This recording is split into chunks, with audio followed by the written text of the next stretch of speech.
people in a wave of suicide bombings and shootings that have rocked France.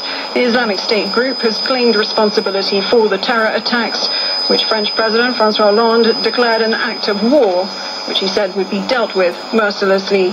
French authorities said at least 128 people were killed and up to 300 more injured in the 6 attacks, France's deadliest since the Second World War. Feature Story News correspondent Jack Parrock is on the ground in Paris and has more. The Eiffel Tower has been shut down and France is in a state of highest alert following the attacks. French President François Hollande has called the Islamic State assaults an act of war. It's the most bloodshed in a single attack in France since World War II. 80 people remain in a critical condition in hospital and 127 are confirmed to have died. The country is staging 3 days of mourning. Jack Parrock, Paris. US President Obama has convened an emergency meeting of top US security officials in the light of the Paris attacks.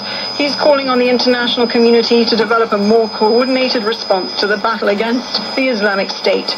Our Washington correspondent Simon Marks reports. There's fevered activity at the White House as President Obama prepares to head to the G20 summit in Turkey.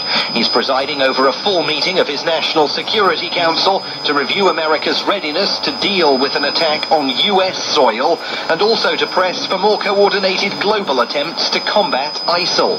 But Russia is at loggerheads with the White House over Moscow's military presence in Syria, a dispute even the death toll in Paris may not change. In the immediate aftermath of the attacks, President Obama, who attends the G20 summit in Turkey in coming days, said America was ready to stand shoulder to shoulder with its oldest ally.